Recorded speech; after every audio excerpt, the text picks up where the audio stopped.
आचार्य।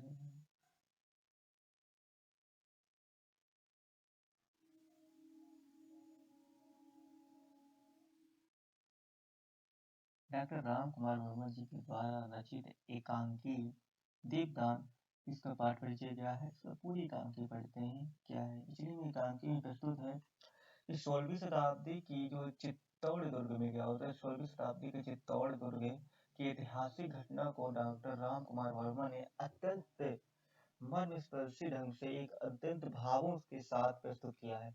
दीपदान की कथा ऐतिहासिक और जनश्रुति है, हर कोई सुना है और ऐतिहासिक भी है। कथानक के घटनाक्रम का विकास निरंतर कौतूहलपूर्ण रहा है और यह गतिशील होता है कि तथा चरम सीमा पर पहुंचकर जब पन्ना के नेत्रों के सम्मुख ही बलवीर उसके पुत्र चंदन को कुंवर उदय सिंह समझकर मृत्यु के घाट उतार देता है, तब भी पन्ना विचलित नहीं होती है और वहीं पे एकांकी समाप्त हो जाती है। इस एकांकी में बातचीत पात्रानुकूल ही है और चरित्र विव्यंजक एवं घटनाक्रम को गति देने वाले हैं। भाषा पात्र और भाव के अनुरूप है, कोई उसमें अलगाव है नहीं, साथ ही उसमें काव्यात्मक सरसता और मोहकता है।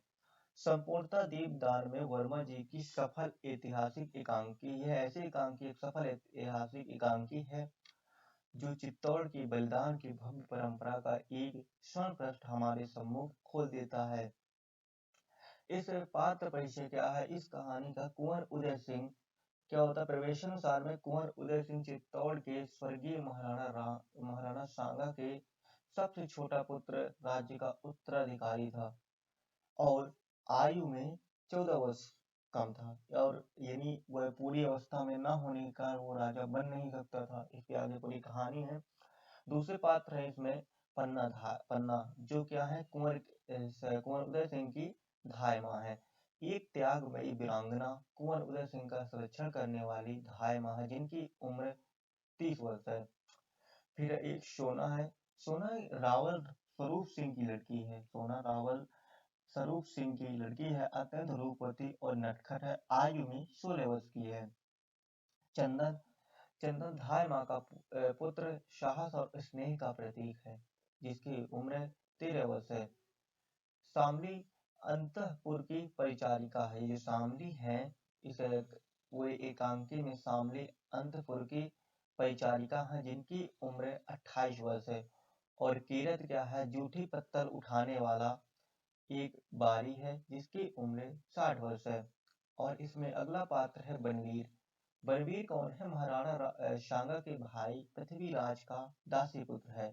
क्रूर और अत्यंत क्या है, वह दासी पुत्र है, क्रूर और विलासी है, आयु में 32 वर्ष की उम्र का है। और समय रात्रि का दूसरा पहर, जो एकांकी का समय है, रात्रि के दूसरे पहर में ही संपूर्ण एकांकी होती है। जितना भी उन्होंने विवरण दिया है इस एकांकी में हमसे चित्रित किया है, वह पूरा एक रात्रि में ही कंप्लीट हो जाता है। स्थान क्या है, कुंवर सिंह का कच्छ, विशेष तौर पर एक स्थान ही है कुंवर सिंह के उदय सिंह का कच्छ, जहाँ पे कुंवर उदय सिंह सोते हैं। और रंग निर्देश की बात करें तो पूरी सजावट है, कोई इसमें कमी नहीं है। इसमें पर्दे हैं और उदय सिंह के सैया के सिरहाने में माँ जो पन्ना धाय हैं उनके बैठने का स्थान भी है। सभी इसमें पूरा मतलब है, जो रंग निर्देश है कंप्लीट है, इसमें कोई कमी है नहीं है। और एकांकी क्या होती है, शुरू होती है। एकांकी की शुरुआत में क्या होता है कि उदय सिंह जो वहाँ दीपदान के लिए कार्यक्रम आयोजित किया जाता है, उस दीपदान के कार्यक्रम में कि गाना वगैरह बजते हैं, डांस होते हैं, जो नृत्य होता है, सभी के सुन करके उदय सिंह दौड़ता हुआ आता है और पुकारता है, धाय माँ, धाय माँ। कोई उत्तर नहीं मिलता है तो अपने आप से कहता है, धाय माँ कहाँ है। फिर पुकार कर धाय माँ, तो इतने पन्ना सुनती हैं और भीतर से आती हुई कहती हैं, क्या है कुंवर। देखकर, अरे सांझ हो गई, यानी शाम हो गई और तुमने अभी तक अपनी तलवार म्यान में नहीं रखी। क्योंकि क्या होता है, जो उदय सिंह होते हैं ये तलवार को अपने साथ ही हमेशा रखते हैं, खेलते कूदते खाते पीते हर समय तलवार अपने साथ ही रखते हैं, उसी से खेलते हैं। और फिर आगे क्या होता है, उदय सिंह कहते हैं, धाय माँ देखो ना, कितनी सुंदर सुंदर लड़कियां नाच रही हैं, गीत गाती हुई तुलजा भवानी के सामने नाच रही हैं, चलो ना देखो ना। तो पन्ना कहती है, मैं नहीं देख सकूंगी लाल। उदय सिंह फिर कहते हैं, नहीं धाय माँ, चलो ना, थोड़ी देर के लिए चलो ना। इतने पे पन्ना कहती है कि नहीं कुंवर, इस समय नाच देखना अच्छा नहीं लगता। तभी उदय सिंह कहते हैं, क्यों नहीं अच्छा लगता, मैं तो उन्हें बड़ी देर तक देखता रहा और वे भी मुझे बड़ी देर तक देखती रहीं। धाय माँ, मैं कितना अच्छा हूँ धाय माँ। तभी पन्ना बोलती है, बहुत अच्छे हो तुम तो चित्तौड़ के सूरज हो, महाराणा सांगा के छोटे कुंवर सूरज की तरह तुम्हारा नाम कुंवर उदय सिंह रखा गया है। तभी उदय सिंह हंसकर कहते हैं, अच्छा ये बात है, पर क्या रात में भी सूरज का उदय होता है? मैं तो रात में भी हंसता खेलता रहता हूँ। पन्ना बोलती है, दिन में तो तुम चित्तौड़ के सूरज हो कुंवर, रात में तुम राजवंश के दीपक हो, महाराणा सांगा के कुल दीपक हो। तभी उदय सिंह कहते हैं, कुल दीपक, कहीं तुम मुझे दान ना कर देना धाय माँ। वे नाचने वाली लड़कियां तुलजा भवानी की पूजा में दीप दान करके ही नाच रही हैं। वे दीपक छोटे से कुंड में कैसे नाचते हैं धाय माँ। मछली हुए स्वर में, चलो ना धाय माँ चलो, तुम उनका दीपदान देख लो, जिस तरह उनके दीपक नाचते हैं उसी तरह वे भी नाच रही हैं। तभी पन्ना कहती हैं, मैं इस समय कुछ नहीं देखूंगी कुंवर। फिर उदय सिंह, रुक कर तो जाओ, मैं भी नहीं देखूंगा, मैं उदय सिंह भी नहीं बनूंगा और मैं कुल दीपक भी नहीं, कुछ नहीं बनूंगा। तभी पन्ना रूठ गए, कहती हैं, रूठ गए कुंवर, रूठने से राजवंश नहीं चलते, जाओ विश्राम करो। देखो तुम्हारे कपड़ों पर धूल छा रही है, दिन भर तुम तलवार का खेल खेलते रहे, थक कर देखो, थक गए होंगे, जाओ सैया पर सो जाओ, मैं तुम्हारी तलवार रख दूंगी। तभी उदय सिंह रूठे हुए स्वर में, तब तो मैं तलवार के साथ ही सोऊंगा।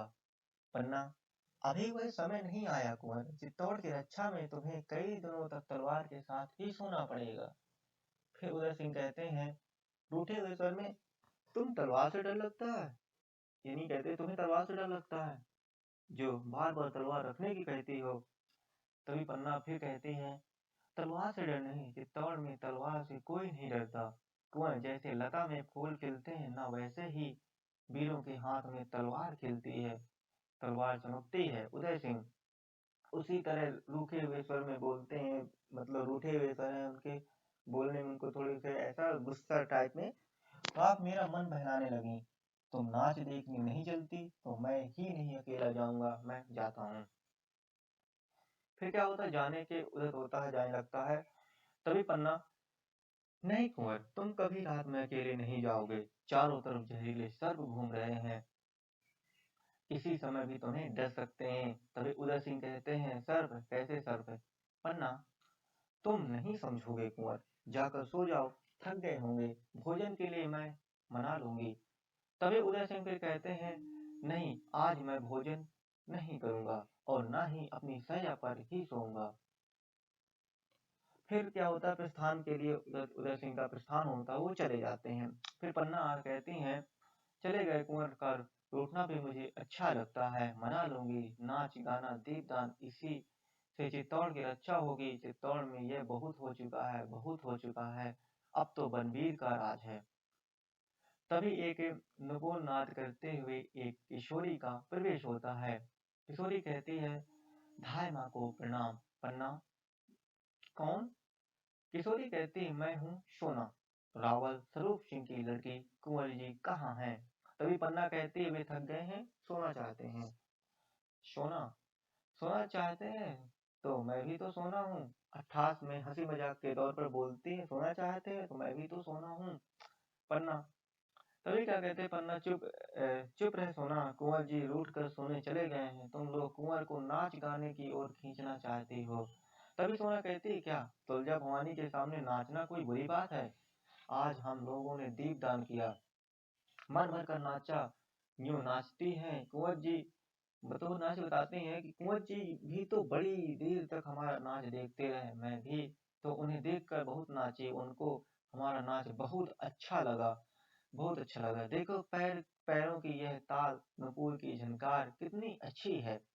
तभी फिर पन्ना कहती हैं, बस बस सोना, अगर तू रावल जी की बेटी न होती तो सोना कटार भोंक देती। सोना बोल देती है, क्या कटार भोंक देती? कटार, अट्ठास करते हुए हंसते हुए कहती, क्या कटोर भोंक देती?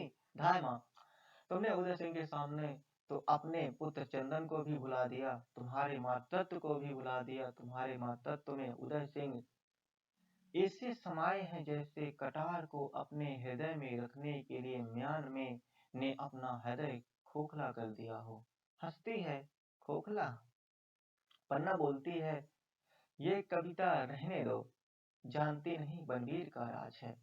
तभी सोना कहती, ओह बनवीर, उन्हें श्री महाराजा बनवीर कहो। बागड़ के तो इलाके से वे हाथी घोड़ों की झूल लाए थे। हाँ, झूल इतनी बड़ी, हमारे लिए भी तो वे एक रेशम की झूल लाए थे। उसे सिर से ओढ़कर नाचने से ऐसा लगता था जैसे मकड़ी के जाले के अंदर चंद्रमा की किरण थिरक रही हो। हाँ, ऐसा। तो ये पन्ना कहती है, बहुत नाचती हो बनवीर की, तुम पर बड़ी कृपा है। फिर सोना कहता है, द्रौपदी के चीर की तरह आज प्रातःकाल उन्होंने मुझे बुलाया और कहा, धाय माँ, तुम बुरा तो नहीं मानोगी। इन्हीं कहती है, सोना बोलती है कि आज उन्होंने मुझे प्रातःकाल बुलाया, फिर वो कहती है कि यदि मैं बताऊं तो आप बुरा तो नहीं मानेंगी। पन्ना कहती है, मैं क्यों बुरा मानूंगी, बताओ। तभी सोना बोलती है, उन्होंने कहा, महल में धाय माँ अरावली पहाड़ बनकर बैठ गई हैं। अरावली पहाड़ हंसते हुए कहती है, तो तुम लोग बनास नदी बनकर बहो ना, खूब नाचो गाओ। तभी वहां पे जो पन्ना बोलती है कि मैं अरावली पहाड़, तो तुम लोग बनास नदी बनकर बहो, खूब नाचो गाओ। यो आज कोई उत्सव का दिन नहीं था, फिर भी उन्होंने कहा, मेरे बनवाए मयूर पक्ष पुण्य में दीप दान करो। मालूम हो जैसे भव सागर के आत्माएं तैर रही हों, या जैसे मेघ पानी हो गए हों और बिजलियां टुकड़े टुकड़े हो गई हों। तभी पन्ना कहती, बड़ी उमंग में हो आज। सोना बोलती है, इन्हें दीपों के साथ उमंगें भी लो देने लगी हैं। धायमा, सारा जीवन ही एक दीपावली की त्योहार बन गया है। तभी पन्ना कहती है, तो यही त्योहार मना रही हो तुम। तो सोना बोलती है, मैं ही क्या, सारे नगर निवासी यह त्योहार मना रहे हैं। नहीं मान रही हो तो तुम धाय माँ, तुम पहाड़ बनने से क्या होगा, राजमहल पर बोझ बनकर रह जाओगी, बोझ। और नदी बनो जो तुम्हारा बहता हुआ बोझ पत्थर भी अपने सिर पर धारण करेंगे। पत्थर भी। दोनों लोग तो आपस में बातें करते हैं और आनंद और मंगल तुम्हारे होंगे, जीवन का प्रवाह होगा, उमंगों की लहरें होंगी, जो उठने में गीत गाएंगी, गिरने में नाच नाचेंगी। गीत और नाच। फिर धाय माँ, गीत और नाच जैसे सुख सुहाग एवं साथ हंस रहा हो, और जब दीपदान का दीपक अपने मस्तक पर लेकर चलोगी धाय माँ, तो ज्ञात होगा धाय माँ जैसे शुक्र तारे को मस्तक पर रखकर उषा कर आ रही हो। तभी पन्ना बोलती है, बनवीर के अनुग्रह ने तुम्हें पागल बना दिया है, उसके आचरण ने तुम्हें पागल बना दिया है सोना। फिर सोना बोलती है, धाय माँ, पागल कौन नहीं है, महाराणा अपने 7,000 पहलवानों के साथ पागल है। मल्लक्रीड़ा में ही तो उनका पागलपन है। महाराज बनवीर महाराणा विक्रमादित्य की आत्मीयता से पागल हैं। वे विक्रमादित्य के अंतःपुर में विलाप करते हैं, यह आनंद उनका पागलपन है। सारा नगर आज के त्योहार में पागल है, तुम कुंवर उदय सिंह के स्नेह में पागल हो। हंसकर बोलती है, मेरी कुछ ना पूछो धाय माँ, मैं तो इन सब के पागलपन से पागल हूँ। तुम चाहे तो जो कहो। हाँ, तो कुंवर उदय सिंह कहाँ है? पूछती है सोना कि हाँ, कुंवर उदय सिंह कहाँ है? पन्ना कहती है कि कुंवर उदय सिंह को छोड़ो सोना, वे बहुत थक गए हैं, अब सो रहे होंगे, तुम जाओ, यहाँ कहीं तुम्हारा पागलपन कम ना हो जाए। फिर सोना बोलती, मेरा पागलपन धायमा, पागलपन कहीं कम होता है? पहाड़ बढ़कर कभी छोटे हुए हैं, नदियां आगे बढ़कर कभी लौटी हैं, फूल खिलने के बाद कभी कली बने हैं, सब आगे बढ़ते हैं, नहीं बढ़ती हो तो सिर्फ तुम। तो कहती है कि हाय मापना, आप नहीं आगे बढ़ रही हो, सदा एक सी हो, तुम्हारा पागलपन भी सदा एक सा है। मैं रावल की बेटी हूँ, शायद सामंत की बेटी हूँ बनूं, शायद सामंत की बेटी बनूं, शायद महाराज की बेटी बनूं, कुछ बढ़कर ही बनूंगी, और तुम धाय माँ सिर्फ धाय माँ ही रहोगी। पन्ना बोलती है, सोना मुझे किसी से ईर्ष्या नहीं, मैं जैसी हूँ अच्छा है, राज सेवा में मेरा जीवन जा रहा है, यही मेरे भाग्य की बात है। तभी सोना कहती है, भाग तो सबका होता है धामा, ये निपुण मेरे पैरों में पड़े हैं तो इनका भी भाग्य है, मेरे पैरों की गति में गीत गाते हैं तो यह भी इनका भाग्य है, मेरे आगमन का संदेश पहले ही पहुंचा देते हैं और जब मेरे पैर रुक जाते हैं तो ये मौन हो जाते हैं तो यह इनका भाग्य है, भाग्य तो सबके होता है, सबका होता है। धामा, तुम नगर के उत्सव में भाग नहीं ले रही हो, ना लो, महाराज बनवीर का साथ नहीं दे रही हो, ना दो, मैं कौन होती हूँ बीच में बोलने वाली। तभी पन्ना, तो क्या मेरे उत्सव में जाने और न जाने के संबंध में बनवीर की इच्छा से है। सोना, फूल कुछ कहता है, अपनी सुगंध भेज देता है, दीपक कोई संदेश भिजवाता है, पतंगे आपसे आप आ जाते हैं। यानी जो पतंगे होते हैं, जब कोई दीपक जलता है तो दीपक वाले की पतंगे उड़ने लगती हैं, तो वो कभी संदेश नहीं भिजवाता है मैं जल रहा हूँ तुम आओ मेरे पास, वो कीट पतंगे अपने आप आ जाते हैं, उनको कभी संदेश नहीं देना पड़ता। तभी पन्ना कहती मैं जानती हूँ इस दीपक की आग में चल जाऊंगी। फिर सोना बोलती है तो कुंवर को भेज देती, उनको तो कोई आग न छू सकती। पन्ना बोलती है कैसे भेज देती, इतने आदमियों के बीच उन्हें कैसे भेज देती। महाराज सांगा के वंश में एक वही तो उजाले हैं, महाराज रतन सिंह 3 ही वर्ष राज करके सूर्य लोक चले गए और विक्रमादित्य भी बनवीर की कूटनीति से अधिक दिनों तक बच नहीं पाएंगी। फिर बोलती है सोना, धाय माँ तुम विद्रोह की बातें करती हो। पन्ना बोलती है आंधी में आग की लपट तेज ही होती है, सोना तुम भी उसी आंधी में लड़खड़ा कर गिरोगी, तुम्हारे ये सारे नुपुर बिखर जाएंगे, न जाने किस हवा का झोंका तुम्हारे इन गीतों की लहरों को निगल जाएगा। ये सुख और सुहाग पास पास उठे दो बुलबुलों की तरह बिना सूचना दिए फूट जाएगा। चित्तौड़ राग रंग की भूमि नहीं, यहाँ आग की लपटें नाचती हैं, सोना जैसे रावल की लाडलियां लड़कियां नहीं। तभी बोलती है सोना क्रोध में, धाय माँ आप क्या बोल रहे हो।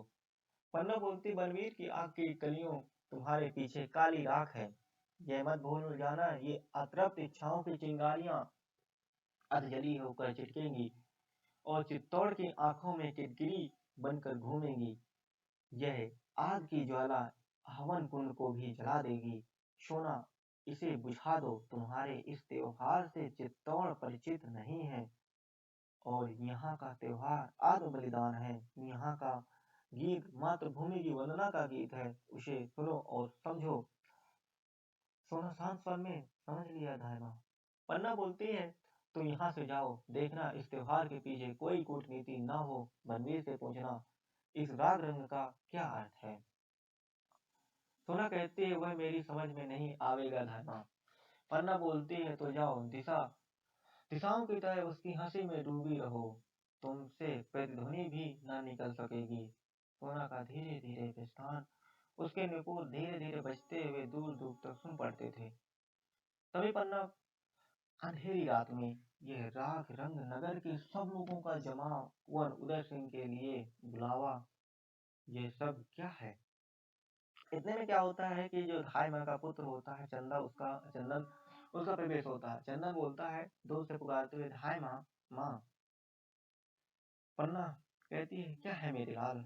चंदन बोलता है कि माँ इतनी कविता बनाने वाली, इतने गीत गाने वाली, इतना नाचने वाली सोना धीरे धीरे कैसे जा रही है थी, गुमसुम जैसे किसी ने सांप का जहर खींच लिया हो।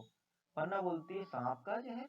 चंदन, हाँ जहरीली तो है ही, जब बोलती है तो बातों की ऐसी चोट करती है कि कुछ कहते ही नहीं बनता, यह हमेशा उछलती कूदती रहती है, आज तो जैसे उसके पैर में नोच आ गई हो। पन्ना बोलती है आई थी कुंवर को बुलाने, अपना नाच दिखलाने, मैंने कुंवर को नहीं जाने दिया तो बुरा मान कर गई है। चंदन बोलते हैं हाँ माँ, कुछ दिनों से कुंवर हमारे साथ नहीं खेलते, इसी के यहाँ रहते हैं, चले जाते हैं, मैं भी उनके पीछे जाता हूँ। ये कुंवर की ओर देखती है और कुंवर इसकी ओर देखते हैं, कहते तो कुछ नहीं बस देखते हैं, पता नहीं इस तरह देखने से क्या होता है, क्या होता है माँ। तभी पन्ना बोलती है क्या है कुछ नहीं, लोग देवता के दर्शन करते है ना तो उन्हें आनंद मिलता है, मैं कुंवर से कह दूंगी कि वे भी देवता की तरफ देखा करें सोना की तरफ नहीं। जब चंदन बोलता तो सोना बुरा मान जाएगी माँ। पन्ना कहती है पन्ना, लोगों के बुरा मानने से क्या होता, भगवान बुरा नहीं मानना चाहिए। तुम तो किसी को नहीं देखते चंदन। चंदन कहते हैं देखता हूँ माँ, पहाड़ी खरगोश को। ओए कैसी छलांग मारता है माँ, जैसे उसमें बिजली भरी हो, पलक मारते ही पहाड़ की चोटी से चोटी पहुंच जाता है।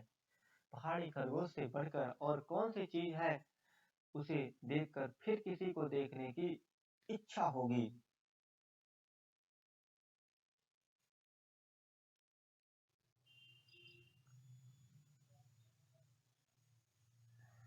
फिर पन्ना कहती है पहाड़ी खरगोश का क्या कहना है चंदन, उसी तरह वीरों को भी धावा करना चाहिए। फिर बोलती है चंदन बोलते हैं कि हाँ मैं भी उतनी ही तेज से दौड़ सकूंगा, जमीन से आसमान तक। पन्ना कहती है जमीन से आसमान तक कोई नहीं दौड़ता। हाँ तू नाच देखने तो नहीं गया था। तभी चंदन कहता है माँ, धावा करने वाले कहीं नाच देखते हैं, मुझे तो अच्छा नहीं लगता। हाँ कुंवर को अच्छा लगता है, कुंवर कहाँ है माँ। तभी पन्ना कहती रूठ कर सो गए हैं। चंदन बोलता क्यों, भोजन करने में उन्होंने भोजन कर लिया। पन्ना नहीं, पर कुंवर तुम्हारे उठाने से नहीं उठेंगे, तुम भोजन कर लो, मैं थोड़ी देर बाद उन्हें उठाकर बहलाकर भोजन करा दूंगी। चंदन कहते हैं मुझे अकेले भोजन करना अच्छा नहीं लगेगा वहाँ। पन्ना बोलती हैं भोजन कर लो मेरे चंदन, मेरे लाल, सज्जा ने तुम्हारे लिए अच्छा भोजन बनाया है, वह तुम्हें अच्छी अच्छी बातें सुनाती हुई भोजन करा देगी। मैं भी अभी आती हूँ, तुम्हारी माला टूट गई थी, उसे को ठीक कर रही हूँ, बस थोड़े दाने और रह गए हैं। चंदन माँ, कल कुंवर की माला भी ठीक कर देना, वह भी टूट रही है। सोना ने उसे पकड़कर खींच दिया। और पन्ना अच्छा चंदन, वह भी ठीक कर दूंगी। चंदन का प्रस्थान होता है। और फिर कहानी आगे क्या होता है कि पन्ना सोचती है मेरा भोला लाल जब पूछा कि तुम किसी को नहीं देखते तो क्या कहता है। देखता हूँ माँ, पहाड़ी खरगोश को। पहाड़ी खरगोश वाह रे चंदन, क्या कहता है, धावा करने वाली कहीं नाच देखते हैं, वह तो देख दौड़ते जमीन से आसमान तक, जमीन से आसमान। यकायक घर की कुछ चीजों के गिरने की धमकी शीघ्रता से सामली आ गई। सामली चीख कर पुकारती हुई धाय माँ, धाय माँ, धाय माँ, कहाँ हो। पन्ना बोलती है कौन कौन सामली। सामली बोलती है बिखरते हुए धाय माँ, कुंवर कहाँ है, कुंवर जी कहाँ है। पन्ना कहती है क्यों, कुंवर को क्या हुआ। सामली उनका जीवन संकट में है। पन्ना कहाँ, कैसे, क्या तुम कह रही हो। सामली बोलती है उनका जीवन बचाओ धाय माँ। तभी पन्ना बोलती है चीख कर, सामली कहाँ है कुंवर जी। अंदर की ओर भागती है और सामली बिखरते हुए, हाय सर्वनाश हो रहा है, क्या मेवाड़ के ऐसे ही दिन देखने थे, क्या चित्तौड़ के साके का यही फल होना था। हाय क्या हो रहा है, तुलजा भवानी तुम चित्तौड़ की देवी हो, कैसे कहूँ कि तुम्हारे त्रिशूल में अब शक्ति नहीं रही, मेवाड़ का भाग्य क्या है। तभी पन्ना फिर से प्रवेश कर बोलती है सो रहा है, मेरा कुंवर सो रहा है, कहीं तो कुछ नहीं हुआ। कुंवर जी के रूठ गए थे, वे तलवार लिए भूमि पर सो गए, तलवार उनके हाथों में खिसक गई है और वे शांति से सो रहे हैं, मेरे कुंवर का कुछ नहीं हुआ। तभी सामने कहती है कुंवर अच्छे हैं, तुलजा भवानी कुशल करे, पर धायमा महाराणा विक्रमादित्य जी की हत्या हो गई है। पन्ना बोलती है चीख कर, महाराणा की हत्या हो गई, किसने की। शामली कहती है बलवीर ने की, महाराज रणा सो रहे थे, उसने अवसर पाकर उनकी छाती पर तलवार भोंक दी है। पन्ना बोलती है चीख कर, बोलती है कि हाय महाराणा विक्रमादित्य, यह मैं पहले से जानती थी। वो सिसकने लगती हैं, यानी हल्का सा रुहासा हो जाती हैं। और शामली बलवीर ने नगर भर में आज नाच गान का त्योहार मनवाया, जिसमें नगर वासियों का ध्यान नाच रंग में ही रहे। मौका देकर वह राजमहल में गया और अंतःपुर में वह आता जाता था, किसी ने रोका नहीं। उसने महाराणा के कमरे में जाकर उसकी हत्या कर दी। और वह शामली सिसकियां लेने लगती है, हल्का सा रोने लगती है। तभी पन्ना कहती है स्थिर होकर, आज उस समय नाच रंग की बात सुनकर मेरे मन में शंका हुई थी, इसीलिए मैंने कुंवर को कहीं जाने से रोक दिया। संभव था कि कुंवर वहां जाते और बनवीर अपने सहायकों से कोई कांड रच देता। सामनी, इसलिए तो मैं दौड़ी आई हूँ धायमा। लोगों ने बलवीर को कहते हुए सुना है कि वह कुंवर सिंह को भी सिंहासन का अधिकारी समझकर जीवित रहने नहीं देगा। यह निष्कंटक राज्य करेगा। और धायमा, पन्ना विलासी और अत्याचारी राजा कभी निष्कंटक राज नहीं करता। सामने कहती है, लेकिन रक्त से भीगी तलवार लेकर वह सीना ताने हुए अपने महल में गया है। पन्ना बोलती है, लोगों ने उसे पकड़ा नहीं, सैनिक चुपचाप देखते ही रहे।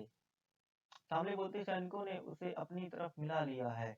और सैनिकों को उसने अपनी तरफ मिला लिया है, लोग उससे डरते हैं। महाराणा विक्रमादित्य का राज भी तो ऐसा ही नहीं था। लोग उनसे प्रेम रखते थे, उनके पहलवानों की सहायता से राज नहीं चल सकता। तब सभी सामंत महाराणा से असंतुष्ट थे। पन्ना कहते हैं, अब क्या होगा। सामने बोलती है, थोड़ी देर बाद ही वह कुंवर जी को मारने आएगा। आज की रात में ही वह अपने को पूरा महाराणा बना लेना चाहता है। किसी तरह से हो कुंवर जी की रक्षा होनी चाहिए धायमा। पन्ना कहती है, कुंवर जी की रक्षा, सोचते हुए कुंवर जी की रक्षा अवश्य होनी चाहिए, अवश्य होनी चाहिए। अब मेवाड़ का उत्तराधिकारी एक ही तो राजपूत रक्त है। दासी पुत्र बलवीर को चित्तौड़ सहन नहीं कर सकेगा। सामने कहती है, तो अब आगे की बात है। अब सामने कहती है, तो आगे की बात है, पर तुम कुंवर की रक्षा किस तरह करोगी। पन्ना बोलती है, मैं इस अंधेरी रात में उसे लेकर कुंवरगढ़ भाग जाऊंगी। सामने बोलती है, और चंदन कहाँ रहेगा। पन्ना बोलती है, जहाँ भगवती तुलजा उसे रखेंगी। मेरे महाराणा का नमक मेरे रक्त से भी महान है। नमक से रक्त बनता है, रक्त से नमक नहीं बनता। तभी सामली कहती है, धन्य हो धायमा, धन्य हो, तुम्हारी अंधेरी रात में नहीं भाग सकोगी। पन्ना बोलती, क्यों, अंधेरी रात में तुम्हें कौन जानेगा, कौन पहचानेगा। वो जब बोलती कि मुझे कौन पहचानेगा, तभी सामली कहती है कि तुम महलों से निकल भी ना पाओगे। आते समय मैंने देखा कि बनवीर के सैनिक तुम्हारे महल यानी तुम्हारे महल के चारों ओर घेरने को आ रहे थे, और एक ओर से तुम्हारा महल घिर भी चुका है। पन्ना कहती, हे भगवान, एकलिंग, अब क्या होगा। सामने कहती है, जैसे भी हो कुंवर की रक्षा तुम्हें करनी ही है। पन्ना बोलती है, मुझे सैनिकों की सहायता नहीं मिल सकती। सामने कहती है, सैनिक तो उसके हैं धायमा। पन्ना बोलती है, और सामंत। सामने कहते हैं, उनमें अभी इतना साहस नहीं है। तभी पन्ना कहती है, तब मैं स्वयं तलवार लेकर कुंवर की रक्षा करूंगी, भैरवी बनकर युद्ध करूंगी। मरते मरते मैं उसकी तलवार के टुकड़े टुकड़े कर दूंगी। उसके और कुंवर के बीच में एरे खून का समुद्र लहराएगा, जिसे वह इस जीवन में पार भी न कर सकेगा। सामने कहती है, उसके साथ सैनिक भी हो सकते हैं धायमा। युद्ध में तुम्हारे प्राण जाएंगे और कुंवर भी ना बचेंगे। पन्ना, तो फिर क्या करूं सामने, घुटने टेक कर कुंवर को जीवन की भिक्षा मांगू। बलवीर मनुष्य है, उसके मन में कुछ तो दया होगी। सामने कहते, राजा की हत्या करने के बाद दासी पुत्र मनुष्य है, वह जंगली पशु से भी गया बीता है। पन्ना बोलती है, मेरे कुंवर कैसे बचेंगे, कैसे बचेंगे मेरे कुंवर। और सिसकी लेती हैं। तभी सामने कहती है कि इसका उपाय है, मैं बताऊं धायमा। मैं तो महल की एक परिचारिका हूँ, पर क्या कहूँ, पर इतना कहे जाती हूँ कि वह क्रूर और अत्याचारी बनवीर आता ही होगा। सर्प की तरह उसकी भी दो जीभें हैं, जो एक रक्त से नहीं बुझती और उसे दूसरा रक्त भी चाहिए। और वह कुंवर का, तुम कुछ बोल नहीं रही धायमा, आंखें बंद कर क्या सोच रही हो। पन्ना बोलती है, भगवती तुलजा का ध्यान कर रही हूँ, तो मुझे शक्ति दे कि मैं कुंवर की रक्षा कर सकूं। तभी सामली, इस समय कुंवर की रक्षा शक्ति से नहीं हो सकेगी, कोई युक्ति की ही काम देगी। चौंक कर कौन आ रहा है। पन्ना बोलती, जोर से, दरवाजे पे कौन है। कीरत भरी आवाज में प्रवेश करता कि किरत बारी का प्रवेश होता है। किरत, अन्नदाता किरत बारी हो, धाय माँ के चरण लागो। पन्ना बोलती, किरत तुम हो, आ गए, बाहर कोई नहीं है।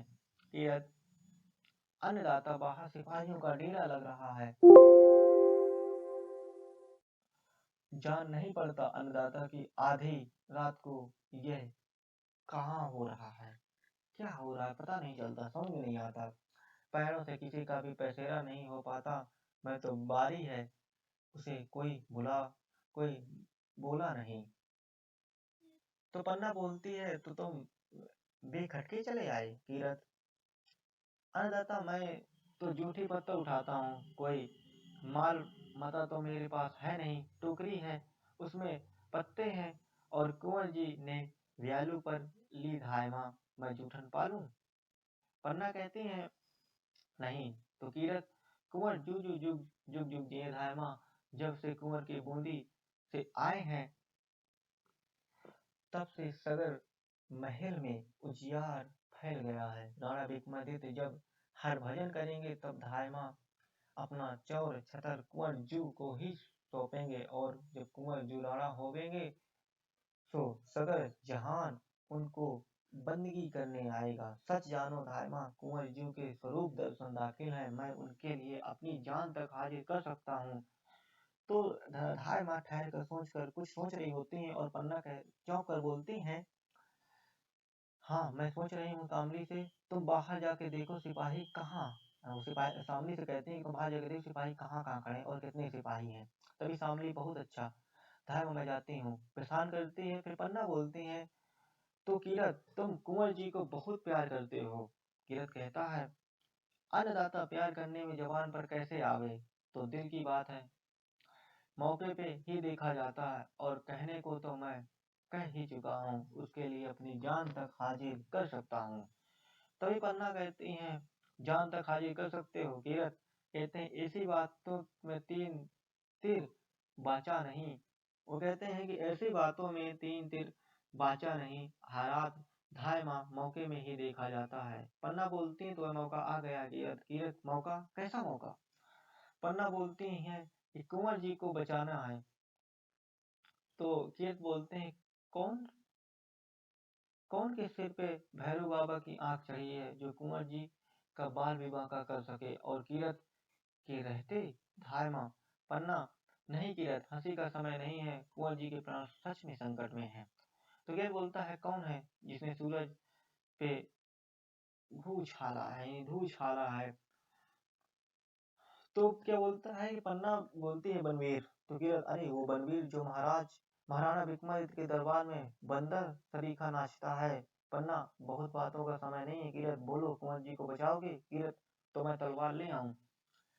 पन्ना कहते हैं, तलवार का समय नहीं है, इस समय लड़ने से काम नहीं चलेगा, एक तरकीब करनी होगी। कीरत, हुक्म दे अन्नदाता। फिर क्या होता है पन्ना, भवानी तुलजा मेरे मन में सब उपाय सुझा दिए हैं। तो कीरत बोलते हैं, हाँ ध्यान तो कर रही थी आंख मूंद के, तो भवानी ने कौन सा हुक्म करा है पन्ना, उसे मानोगे। कीरत कहता, अन्नदाता सिर चढ़ा के मानूंगा। पन्ना बोलती हैं कि अच्छा तो सुनो, तुम हो बारी, तुम्हें बाहर जाने से कोई नहीं रोकेगा, तुम तो टोकरी में जूठी पत्थर उठा के जाते ही हो। कीरत, ठीक कहती है अन्नदाता, आते वक्त भी किसी ने नहीं रोका। तो पन्ना कहती है, तुम कुंवर जी को टोकरी में लिटाकर उन पर गीली पतले डालकर महल से बाहर निकल जाओ। कीरत बोलता, हुआ है अन्नदाता, खूब सोचा, मैं ऐसे निकल जाऊंगा कि सिपाही लोग देखते ही रह जाएंगे, तो कुंवर जी कहाँ हैं। पन्ना बोलती है, सो रहे हैं, आज भूमि पर ही सो गए, उन्हें धीरे से उठाकर अपनी टोकरी में सुला देना, वे जागने ना पावे। तभी कीरत कहते हैं, अन्नदाता उनको पता भी नहीं चलेगा कि वे कहाँ जा रहे हैं। पन्ना गहरी सांस लेकर चित्तौड़ का राजकुमार पत्थर ओढ़ के सोएगा, कौन जानता था। तभी कीरत, ये सब भाग